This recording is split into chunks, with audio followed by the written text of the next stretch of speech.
¿Qué tal? ¿Cómo les va? Bella noche, bienvenidos a otra emisión del Corresponsal, última del año.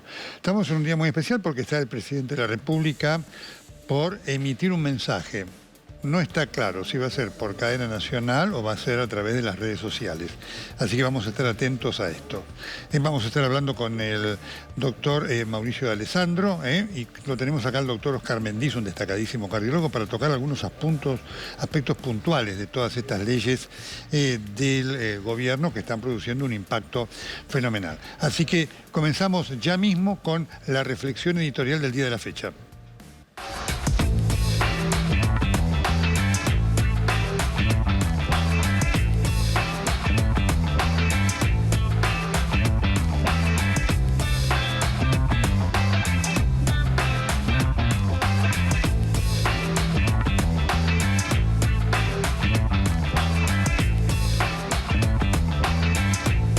Está claro a dónde quiere ir Milei, eso está claro, clarísimo. Él lo tuvo claro siempre, siempre lo dijo, y hay cosas de sus propuestas que son muy buenas. Por lo tanto, esas cosas muy buenas deben ser aprobadas como corresponde. Es decir, las cosas buenas tienen que ser bien hechas, para que entonces tengan perdurabilidad. Y obviamente, además, una de las cosas que hacen a hacerlo bien es que lleven implícito todos los mecanismos legales que tiene la República. Por eso el DNU debe ser aprobado por alguna de las cámaras del Congreso y las comisiones, y las leyes deben ser votadas por el Congreso. Hay una enorme dificultad para un gobierno que no tiene mayorías. Eso es la política. Al gobierno acá le está faltando política, que es buscar puntos de consenso, que significa que seguramente algunas de las cosas deben resignarse. Negociar no es malo. El problema es que en la Argentina negociar se ha transformado, sobre todo con el peronismo y el kirchnerismo, en transar. Son dos cosas distintas. En la tranza, yo te apruebo algo porque vos me das algo. En la negociación, uno cambia algo porque con el otro consensúa no algo para él, sino una modificación que adecúe eso también a sus puntos de vista o posiciones. Así que lo marco, la negociación política decente es buena y es necesaria y es imprescindible en un sistema democrático. La tranza es otra cosa. Lo que pasa es que acá, insisto, con el kirchnerismo lo que hemos tenido es tranza. Kirchner compraba gente con plata. Y así no fue. Por ende, esto lo quiero marcar. Quiero describir además algunas cosas que están pasando en el gobierno. El proyecto de ley llegó al Congreso sin que muchos de los ministros del gabinete de Milei lo supieran. Y eso produjo mucho desconcierto. ¿Por qué? Porque algunos ministros estaban con algún tipo de propuesta o de proyecto de trabajo o buscando alguna comunicación con los sectores afectados por alguna de las propuestas y se encontraron con que quedaron pedaleando en el aire. Doy un ejemplo. El ministro de Justicia, Mariano Cunioli Barona, había dicho que la Oficina Anticorrupción no iba a querellar. Cosa errónea para mí, pero no importa.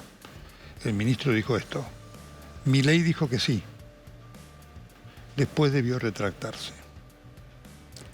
Entonces, estas cosas están pasando.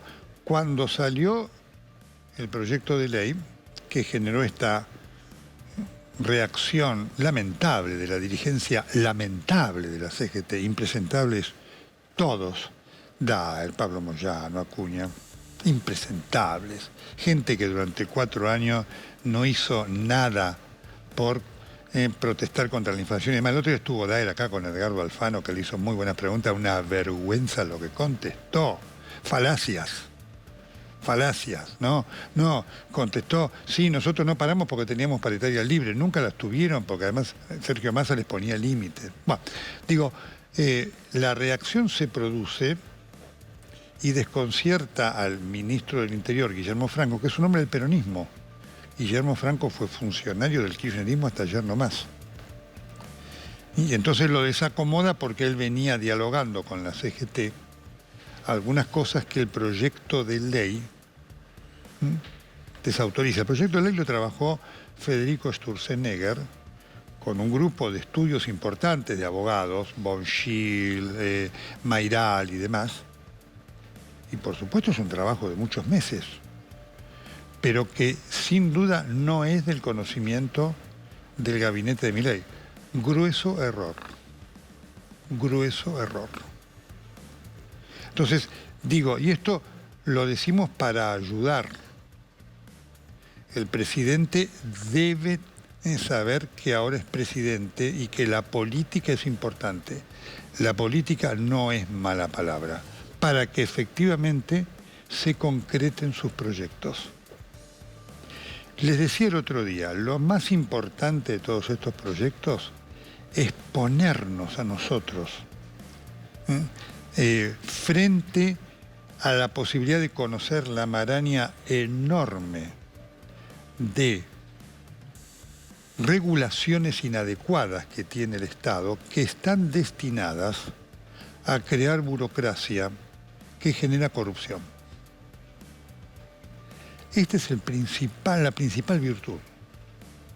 Ahora, después hay cosas mal hechas. Una de ellas las vamos a hablar hoy con el doctor Mendiz, ¿no? Es el tema de lo que está pasando con la prescripción médica, con todo este desvío de roles de los médicos a los farmacéuticos. Grueso error. De cosas que ya fueron intentadas en el pasado y fracasaron. Otros errores.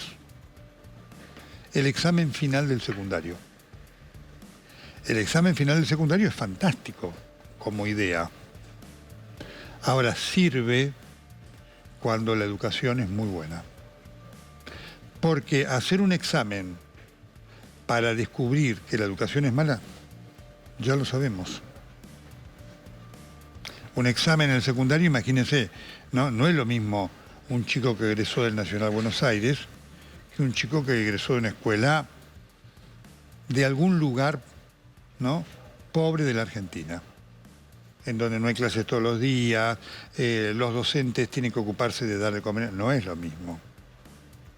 Por lo tanto, si la idea es ver cómo están los conocimientos cuando terminó el secundario, no, ya es tarde.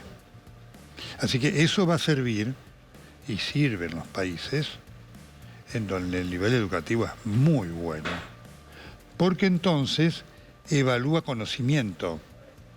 No es un examen para eliminar, evalúa conocimiento. Si no hay conocimiento en la escuela, ¿qué va a evaluar? Desconocimiento, para eso no hace falta ninguna evaluación. Voy marcando algunas de las cosas muy puntuales, porque esto es lo que tenemos que señalar en relación a las cosas observables de estos proyectos, para que efectivamente el objetivo de un cambio del país se produzca como corresponde. Hay algunas medidas que son malas, la eliminación del Fondo Nacional de las Artes, del Instituto Nacional del Teatro. La cultura tiene un rol. Que haya sido utilizado militantemente alguna de estas cosas no significa que haya que cerrarlas, significa que hay que mejorarlas. Es como el Banco Central. Milei había perdido cerrarlo, usted ve que el Banco Central no se cierra. Es como la dolarización. Milei había prometido la dolarización y está claro que la dolarización no es posible. Ahora, el presidente no debe enojarse frente a estas críticas. Sí, obviamente, le genera el enojo lo que pasó en la provincia de Buenos Aires, con gente del PRO, gente del Juntos por el Cambio votando con Kicillof. Pero hay que decirle al presidente que también votaron libertarios, para que entonces mire lo que está pasando en la propia tropa. Dentro del gobierno hay, como todo gobierno, internas. Están los que tienen más poder y están los que tienen menos poder. Están los que funcionan mejor y están los que todavía no funcionan, parafraseando a la Cristina Fernández de Kirchner. Un hombre de poder muy importante que no tiene cartera es Santiago Caputo. Un hombre joven de mucho poder. Por supuesto está la hermana de Milei, que también tiene mucho poder. Ministerios que funcionan son el de Economía, con Luis Caputo, claramente, el de Seguridad con Patricia Bullrich, usted lo ve con roles importantes, ¿sí? Y después tiene allí, obviamente, al Ministerio del Interior, con Guillermo Franco, que tiene un poder realmente importante y significativo. Y después, ahí, no mucho más todavía, en este escenario de un gobierno que se está armando porque no tiene gente. Se acaba de ir la secretaria de Comunicación y ha sido reemplazada por nuestro colega Eduardo Serenellini. Está demostrando esto.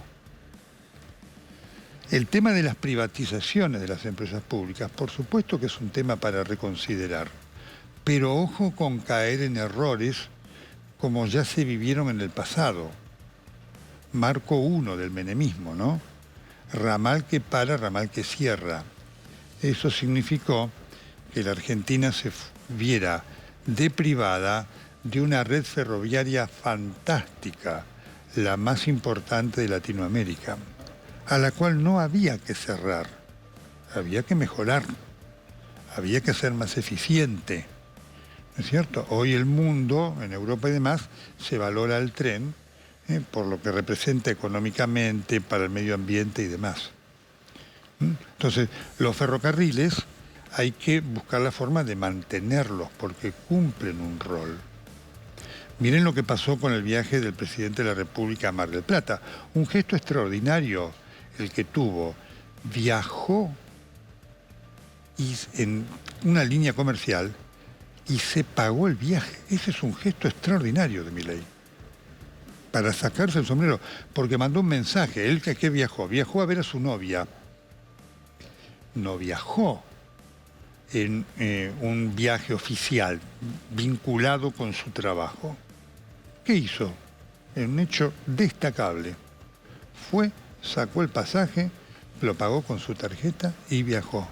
Mire qué lejos de lo que hacía Cristina Fernández de Kirchner, que cada vez que se le antojaba ir a pasear al Calafate, porque quería estar en el Calafate, le pedía el avión a YPF y le pagábamos nosotros. Ese gesto es un gran gesto de Milei. Y hay que ponerlo en valor en lo que representa, en cuanto a una búsqueda de la austeridad y de la honestidad. Por eso digo, si la idea es a todo o nada, señor presidente, la historia demuestra que eso es un error. Ahora, querer buscar todos los objetivos es loable. Querer saber que para lograrlos a veces hay que consensuar con el otro, que no significa, repito, claudicar o transar, eso no es ningún demérito. Cuando se hace a la luz del público, se conocen los detalles y se exponen a la sociedad. Eso es la política, que es lo que usted debe hacer, porque usted, como presidente de la República, está haciendo política. Y ojalá le vaya muy bien. Estamos muy hartos de ver una Argentina sumergida en el medio del fracaso. Y ojalá que para eso abra la mente y escuche a los que lo critican honestamente, queriendo que le vaya bien. Porque la crítica con esa intención suma. La pluralidad en ese aspecto suma. Nadie es dueño de la verdad absoluta. Esos son conceptos autoritarios. Y espero que usted esto lo comprenda y lo entienda. Para bien de todos, que es lo que queremos.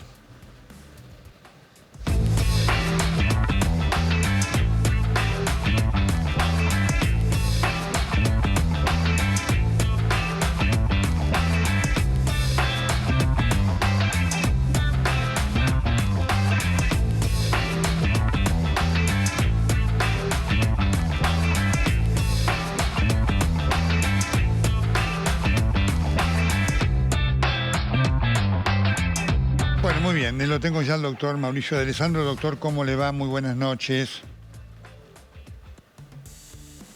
Buenas noches, Nelson. Suscribo integralmente su editorial. Hay un detalle que me llamó mucho la atención. ¿Cómo no? El pasaje que pagó Milei con Sí. su hermana a Mar del Plata fue 857.000 pesos y es otro gran acto y gesto de transparencia mostrarlo. Sí, pero sí. digo, el presidente gana 2.200.000 pesos. O sea, esto también es algo que va a haber que transparentar, ¿no? Sí, sí, porque sí. la mitad de su sueldo se le fue en 2 pasajes. En un pasaje, por supuesto, la Argentina. Sin contar el hotel, con lo cual claramente... o sea que, Totalmente, doctor, es muy sano esto que usted dice. Doctor Mendiz, ¿cómo le va? Hola. Un gusto. Ahora, dicho esto, por eso digo, son gestos muy buenos, extraordinarios, y sobre todo cuando uno lo compara con lo anterior, ¿no? Ahora, su visión, su visión, además usted lo conoce a Cuño Libarona, conoce, digamos, su visión de todo. Acá hay un tema de discusión legal, institucional, muy importante, que no es menor, para efectivamente la supervivencia de las medidas que se aprueben, ¿no? Sí, por supuesto. Y usted señaló muy bien el tema del rol de la Oficina Anticorrupción. Cambió 3 veces ese rol y hoy finalmente en el proyecto de la ley Ómnibus puede querellar. O sea que terminaron, como usted dijo, se fue. Primero dijo que podía, después que no podían y ahora no pueden. Es decir, claramente hay desorganizaciones, un cúmulo de disposiciones legales que necesitan de una hermenéutica muy especial y obviamente hay errores y en algunos casos jactancias, ¿eh? Sí. Por ejemplo, el tema de las 3 personas por estación es una jactancia, porque ya estaba en el código. Esto en realidad no tenía ninguna razón de ser, salvo mostrar un gesto de autoridad. Creo que hay cuestiones que son políticas dentro del propio decreto de urgencia y la propia ley ómnibus que hoy estamos dando. Su impresión, el tema del decreto de necesidad de urgencia, bueno, la Corte le ha dado un mes más, ¿no es cierto?, en relación a esto. Los abogados constitucionalistas muy prestigiosos están marcando, y muchos que están identificados con Milei, ¿no?, claramente, como lo ha hecho Sapsay y Lo Nigro, tienen sus objeciones. ¿La suya cuál es, doctor? Mire, hay 2 cuestiones en esto, Nelson. En primer lugar, no lo hizo un improvisado. Acá hay alguien que armó una estrategia jurídica y está muy bien llevada. Al lograr que el juez Furnari de Contencioso Administrativo acapare por la herramienta de las acciones colectivas todos los amparos de la República Argentina, claramente centraliza eso en una sola persona y se evita lo que ocurría habitualmente en esto, que empezaban a aparecer amparos en todas partes del país. Es raro, muestra fortaleza desde lo jurídico lo que se hizo, porque si no tendríamos que tener algún juez que en Jujuy o en Santiago del Estero, en lugares alejados, ya sacaron un amparo con un titular rimbombante de todos los medios: se cae el DNU de Milei. Hay alguien que hizo esta estrategia. La estrategia, además, yo creo que hay más improvisación en la oposición, porque se hicieron amparos. En los amparos, las medidas cautelares, cuando se apelan, se suspenden. Es decir, que aunque mañana saliera una acción, una cautelar en un amparo, la mera interposición de la apelación suspende. vende hasta que lo trata la Cámara, viene la feria, también tienen un mes más. Es decir, creo que el que diseñó esto del lado de Milei no es ciánico, ni un idiota, ni un tipo... es alguien mucho oficio judicial. Le doy información. Estoy hablando de oficio. Totalmente, le doy información. Se llama Rodolfo Barra, Sí, puede ser que Barra haya tenido que ver en esto, pero yo diría, yo diría que hay alguien que marcó el camino. Barra es un experto en esto. Pero de hecho yo lo tuve enfrente a Barra cuando hice el primer amparo contra la privatización de aerolíneas en el año 90, que mereció el Persaltum, el primer Persaltum de la historia. Justamente hice un amparo y la apelación suspendió la sentencia. Obviamente que tienen experiencia, gente de experiencia, pero a veces se tiende a decir que este decreto fue hecho entre gallos y medianoche. No es así, está muy bien elaborado. Muy bien elaborado. Y como usted dijo, hay sí cuestiones, hay cuestiones que se han pasado por alto, pero por ejemplo, en lo que es la ley de los 1000 días, de los 3 primeros, la cobertura de los 3 primeros años de todo bebé, se establece como fecha de iniciación la concepción, la protección al niño desde la concepción. Esto colisiona claramente con la despenalización del aborto. Claro. Porque si uno puede proteger al niño desde la concepción, más lo estaría protegiendo cuando permite abortarlo. Es decir, un hombre, ante la decisión de una mujer, podría decir, no quiero que esto ocurra. Digamos, sí hay problemas de hermenéutica que tienen que ver con la velocidad con que se atacaron 654 artículos. Totalmente. Doctor Mendiz, estamos esperando en algún momento la palabra del presidente de la República. No está claro si va a ser por redes sociales o por cadena. Me estaba comentando algo en relación a un impuesto con el tema de las endoprótesis y demás. ¿Es así? Bueno, es un tema que yo vengo comentando hace mucho, Nelson. Los dispositivos médicos pagan una tasa de importación muy alta e impuestos muy altos. Para que sea claro para la gente que nos escucha, si nosotros compramos un auto de alta gama, estamos pagando aproximadamente 50% del precio en impuestos. Uno puede entenderlo, dice, bueno, es un artículo de lujo, ¿no es cierto? Y uno podría decir, en un país, en una situación difícil, podría ser entendible, podría. Pero eso es... a mí por lo menos me resulta inentendible que sea para los dispositivos médicos. Una prótesis, por ejemplo, una válvula aórtica, una endoprótesis para la aorta, que el 50% del costo final sean impuestos, en mi opinión es inexplicable, porque eso, ¿qué es lo que termina? Termina redundando en perjuicio para los pacientes porque menos gente tiene acceso. Y más aún, hasta donde yo lo entiendo, si casi el 70-80% de la medicina está solventada por los estados, sean nacionales o provinciales, son los mismos estados cobrando ese impuesto al mismo estado. En mi manera de entender, eso es completamente inentendible. Y algunos impuestos, como el IVA, en algunos lugares existen impuestos a los dispositivos médicos, pero en la primera transacción. Le voy a dar un ejemplo para que se entienda. Si usted viene a la Fundación Favaloro, que yo le pongo una válvula aórtica, y usted dice, no, que la compre el hospital compra la válvula, paga impuestos, le tiene que comprar a usted, que la va a pagar usted, la válvula más los impuestos de la válvula y los impuestos, o sea, termina siendo por lo menos 30 o 40% más en esa transacción comercial. No debiera suceder, porque al final lo que termina pasando es menos medicina, la gente se muere. Eso quiero recordarlo. El paciente que espera una válvula aórtica, tiene 30-40% de mortalidad. Si 100 pacientes no se tratan, hay 30 que se van a morir porque se debieron haber tratado. Por eso lo que estamos aquí, tanto con el doctor Alessandro y el doctor Mendiz, este es nuestro aporte, insisto, son los puntos concretos en los cuales hay cosas que corregir. Creo que es el aporte que nos toca a nosotros hacer como periodistas honestos, para decirle, mire, en el poder, escuchen esto en el contexto de objetivos que muchos compartimos.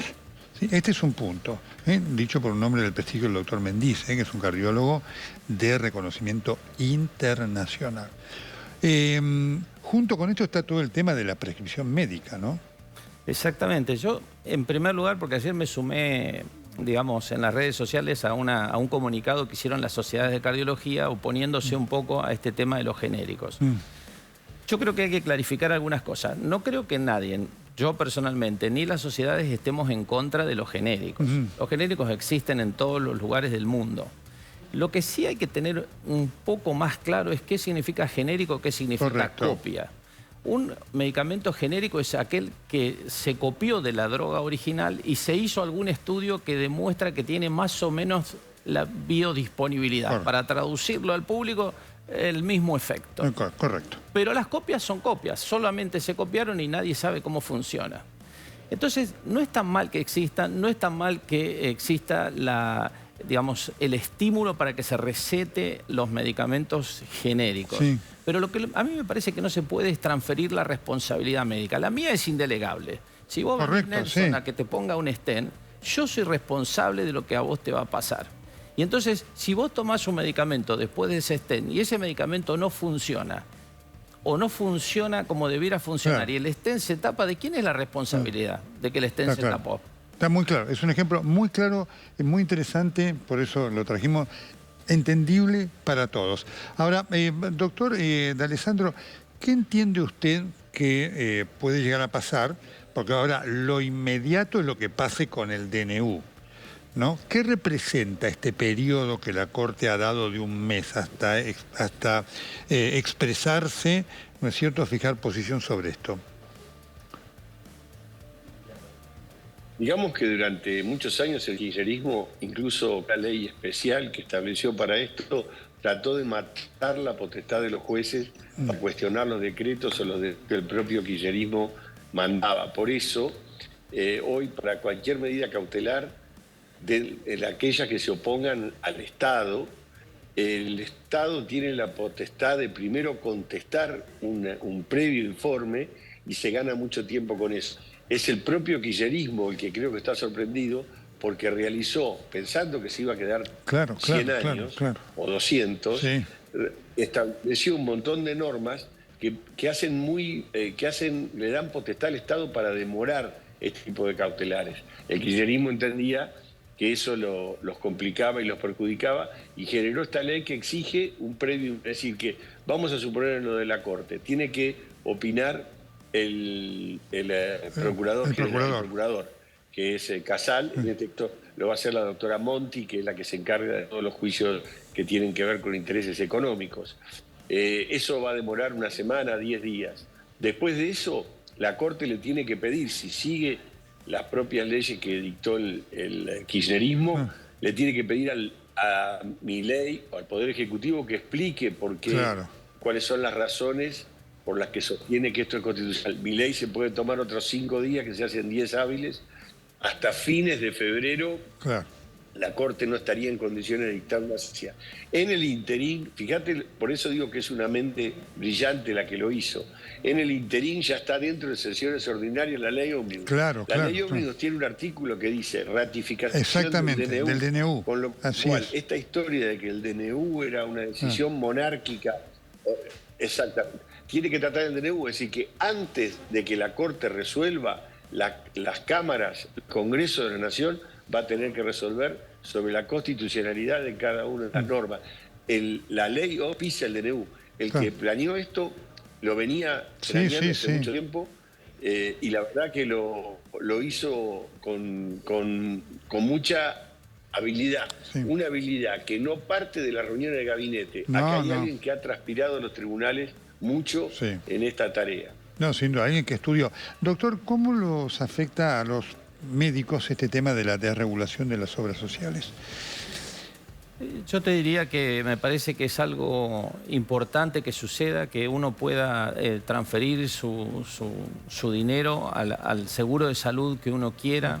Quizás uno se puede preguntar si la Argentina necesita una reforma aún más profunda. La discusión es si, que yo tampoco tengo la respuesta concreta, si la Argentina va a tener un sistema único público de salud o va a tener estas, no sé, 500 obras sociales, de las cuales hay algunas que tienen 25 afiliados y que solo sirven para desregular y transferir dinero a intermediarios. Para negocios de los sindicalistas. Yo trabajo en una casa que usted conoce muy bien y digo, Favaloro escribió una cartita al respecto, ¿no? Entonces, me parece que ahí hay un tema muy, muy importante. Todo lo que sea intermediación tiene que ver muy parecido a regulaciones. Digamos, se presta a confusiones, a prebendas, a malgastar el dinero. La Argentina necesita en salud hacer también un proceso de desregulación completo. No se puede seguir con una burocracia que hoy tiene. Yo siempre digo, repito un ejemplo medio de perogrullo. Poner un stent a un paciente hoy, perdón que repita los ejemplos. No, pero está muy gráfica. Lo que usted hace y lo que usted vive y padece todos los días. Está muy bien. Poner un stent a mí a veces me lleva 3 minutos. Pero que ese stent llegue al hospital, entre todo un proceso administrativo, me llamen 10 proveedores para ver, porque se hacen licitaciones por pacientes, que los pacientes estén esperando durante 3, 4, 5 días en un hospital, que llegue un stent, es una cosa absurda. Y hay que decirlo que en el ínterin alguno mientras espera hace el infarto y se muere. Sí, claro. Y eso no puede pasar.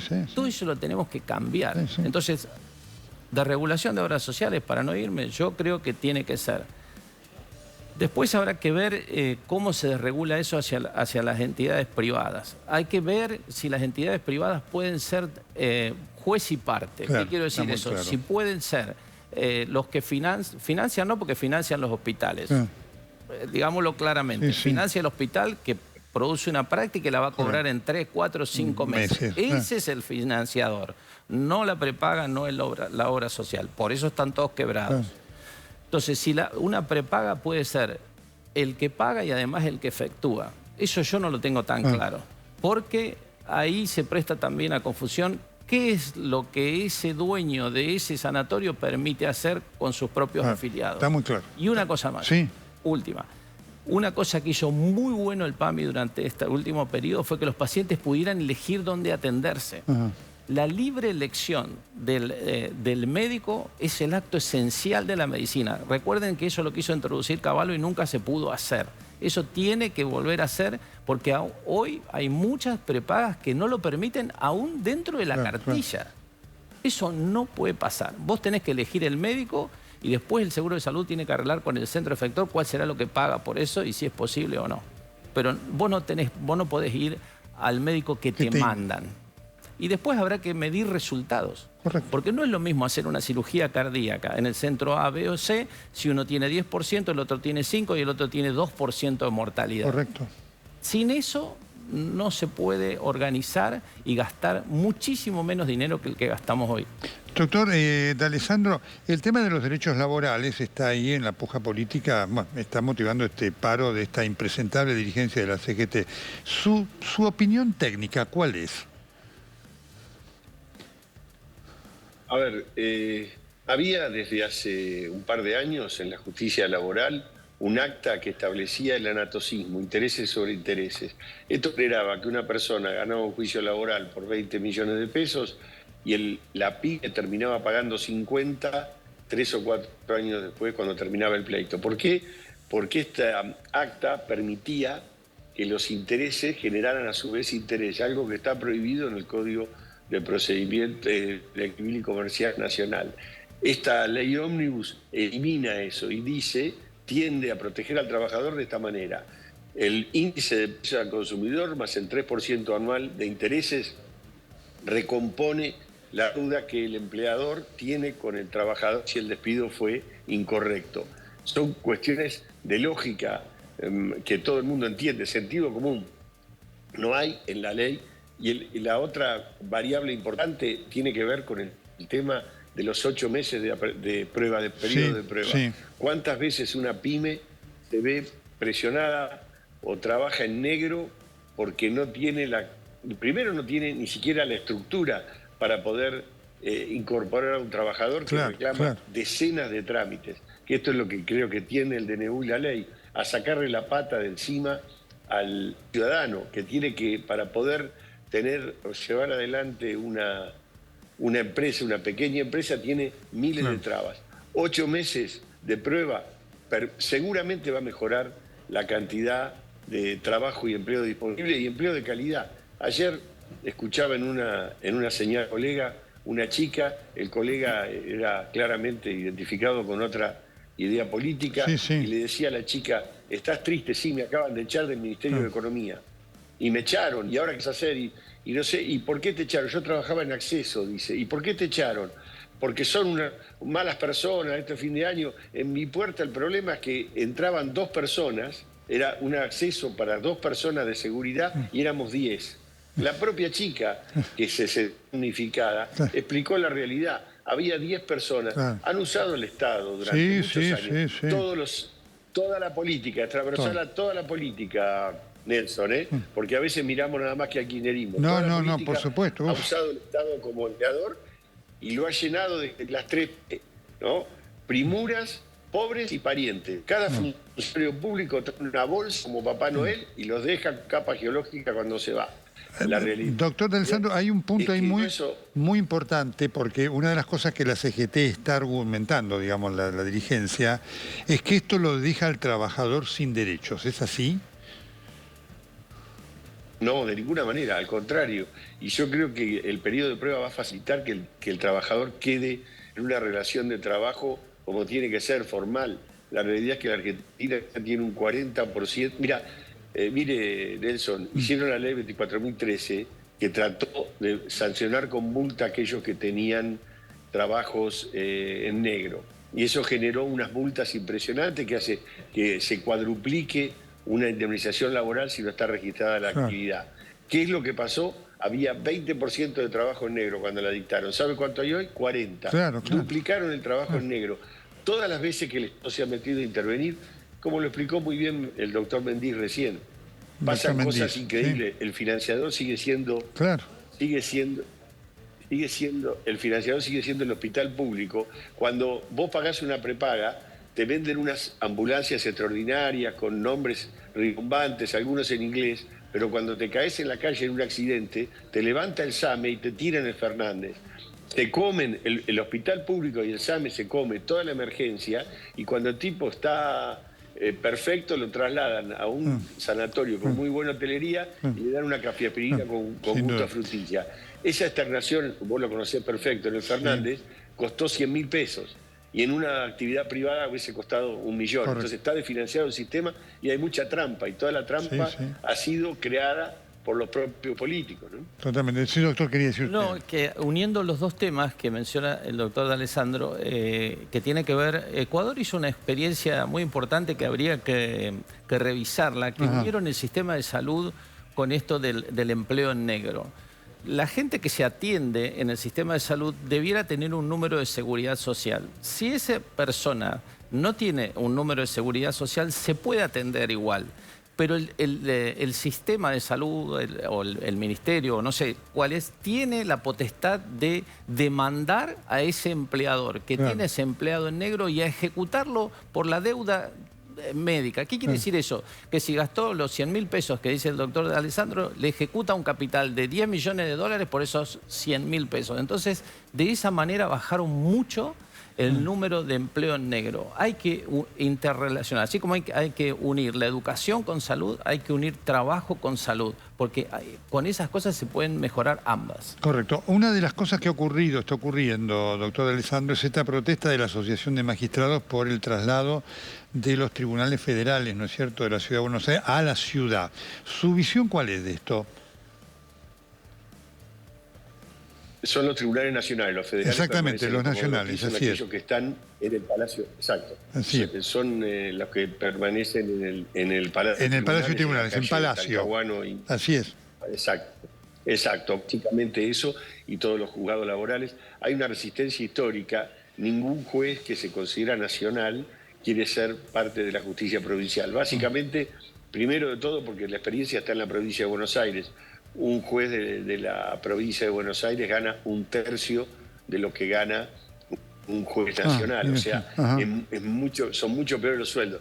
Y hay una trampita en esto, que los jueces siempre tienen miedo, no vaya a ser que los quiera trasladar. El traslado al juez por una disposición constitucional no se le puede afectar el salario, porque eso, cuando hay totalitarismos, le bajan el salario para lograr el éxodo de jueces y poder nombrar amigos. Mecanismo que el kirchnerismo conoce a la perfección, Casi todos los partidos políticos, pero el kirchnerismo mejor que nadie.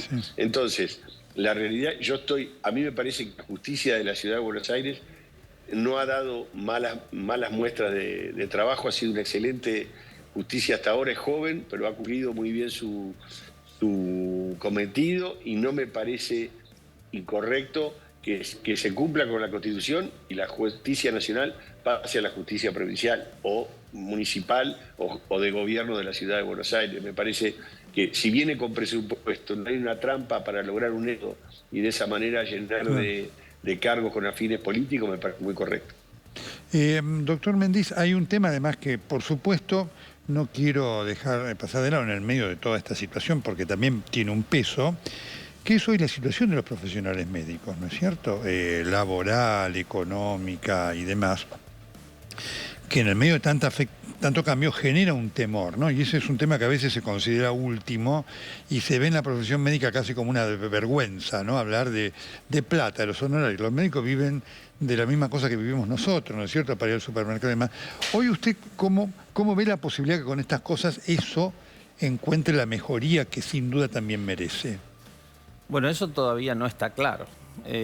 Por cierto, lo que usted dice es de tremenda actualidad. La medicina ha sufrido una cosa que yo llamo es como un proceso que se llama de docentización. ¿Qué quiere decir eso? En mi opinión es el prestigio social que gozaban los maestros hace un siglo se fue perdiendo. Que luego lo tenían los médicos, lo hemos perdido. El reconocimiento económico que tenían los maestros se perdió. El reconocimiento económico que tienen los médicos se perdió. ¿Y qué quiere decir eso? ¿Qué consecuencias y por qué la gente debiera preocuparse por eso? Porque hoy, la verdad, mi hija es economista, una expatriada, que se va el lunes, ¿no? Y hoy le decía, qué suerte que te dije que no estudiaras medicina, ¿no? Porque si no estarías muy preocupada. ¿Y por qué la gente entonces debería preocuparse? Porque los salarios hacen que cada vez tengamos menos, digamos, disponibilidad de asistencia médica, cada vez menos calidad, y yo creo que en un futuro podemos estar en manos de curanderos, entre comillas. ¿Por qué? Porque si el médico no tiene un interés económico que le permita sobrevivir, pero además formarse, Néstor, ¿quién puede formarse? Un artículo médico sale $30.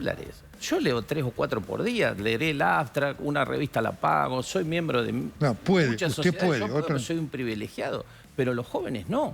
Y si a mí me hubiera tocado la misma situación hoy, cuando yo era joven, yo no sería quien soy. Porque viajé, me formé, todo eso hoy es muy difícil. Entonces, cada vez vamos a tener peores profesionales. Entendámoslo a eso. Porque no es un problema que quieran ser ricos ni nada de eso. Tienen que tener una vida digna. Esto yo lo discutí con el doctor Favaloro cuando yo todavía era nadie y era muy joven, y él estaba siempre de acuerdo conmigo en eso. Él siempre decía que los médicos tenemos que tener un dinero suficiente para tener un trabajo tranquilo, para tener una vida digna. No se pueden trabajar 14 horas por día todos los días porque 3 trabajos. Mata gente al final. Totalmente. Y no se puede formar. Y si uno no se forma, cada vez voy a hacer peor medicina. Y eso está sucediendo cada vez más. Y parecería ser que los seguros de salud no lo tienen tan claro. Y el doctor mencionó recién una ambulancia lujosa, etcétera, etcétera. Pero hay que ver quién está sentado ahí arriba. Un amigo mío, joven, hace pocos meses, a la noche se despierta que no puede hablar, que no puede mover la cara ni la mano. Usted es neurólogo, ¿no? Mi mamá no terminó la primaria, pero si le cuentan eso te va a decir tiene una ACV. Claro. El médico que lo vio le dijo que estaba estresado y se quedaba en la casa. Y me llamó a mí porque mi amigo me despertó. O sea, nos estamos, como decimos los médicos, está comiendo una ACV en la casa porque no tenemos médicos formados. De eso se trata, que un médico no cobre bien. Gran tema. Doctor Alessandro, ¿su olfato qué le dice de lo que pueda llegar a pasar con la ley en el Congreso? A mí me parece, mira, hoy hablé Nelson con un diputado de los importantes y se confesó conmigo, no es parte del partido gobernante, y me dijo el 70% de las cosas que dice la ley Ómnibus, estuve discutiendo algunos puntos, son correctas, correctísimas, y es lo que todos queremos. Yo creo que, como bien dijo usted en el editorial cuando empezó, la gran mayoría de las cosas que contiene el DNU y la ley Ómnibus son cuestiones de sentido común y que todos esperamos para nuestra Argentina. Hay que cuidar muy bien las formas, hay que necesitar de consenso, es verdad, falta política, pero también porque esta irrupción de mi ley es una irrupción de la no política. O sea, falta política porque la política fracasó, porque fue la democracia del 83 hasta ahora que llevó el 8% de la pobreza al 45%, o sea, la deuda de la democracia. Después de un gobierno como la dictadura, que tuvo el peor de los planes económicos, a sangre y fuego, asesina, y nosotros como democracia cumplimos los 40 años, pero hemos por lo menos llevado la cantidad de pobres 5 veces más, después de salir de una guerra, como se dio después del fin de la dictadura. Entonces, a mí me da la sensación que lo que dice la ley ómnibus, lo que dice el DNU, es lo que todos esperamos, lo que todos queremos. La gente quiere elegir su médico, como bien dijo recién el doctor Mendiz, y también tiene claro que el médico no puede ser la variable de ajuste de un proyecto, ¿no? Que toda la salud de la Argentina descanse en que los médicos ganen basura. Yo tengo 2 hijos viviendo en Estados Unidos, los 2 son economistas, y los 2 me dicen que les gustaría ser médico en Estados Unidos. Claro, porque en Estados Unidos el médico no solo es un doctor, sino que es una persona reconocida, de dinero, son los que mejor viven en el barrio, en Coral Gables, donde viven mis hijos, los médicos son los que tienen las mejores casas. Acá el médico es un tipo que anda en un Gol saltando de la terapia en Luján a Plata 3 veces por día. Y eso es lo que queremos cambiar, ¿no? Un Estado que nos llene de regulaciones para nada, para conducirnos al desastre. A mí me parece que va a salir bien, ojalá que se le hagan las correcciones que haya que hacerle, pero me parece que el espíritu de la ley de Milei es el espíritu de todo lo que queremos que la Argentina cambie, ¿no? Doctor D'Alessandro. El tema del divorcio. Sí, perdón. No, lo escucho en esta última acotación. Sí, dile. El tema del divorcio. ¿Cuánta gente quisiera, o sea, en lugar de tener que ir a un abogado y tener que perder tiempo en un juzgado, cosa más simple y más buscada que la de ir al mismo registro civil donde te casaron con la persona que vivió con vos mucho tiempo y que por ahí no te llevaste bien, pero que está dispuesta a terminar administrativamente el matrimonio. Son cosas que todo el mundo espera de la vida, ¿no? Doctor D'Alessandro. Me parece que es un buen paso hacia adelante. Doctor D'Alessandro, muchísimas gracias. Doctor Mendiz, muchísimas gracias por su presencia. Y al público también, a ustedes. Este es el último corresponsal del año, volvemos en febrero. Así que a todos gracias, a todos felicidad. Y ojalá la Argentina sea el país del mañana mejor que nos merecemos.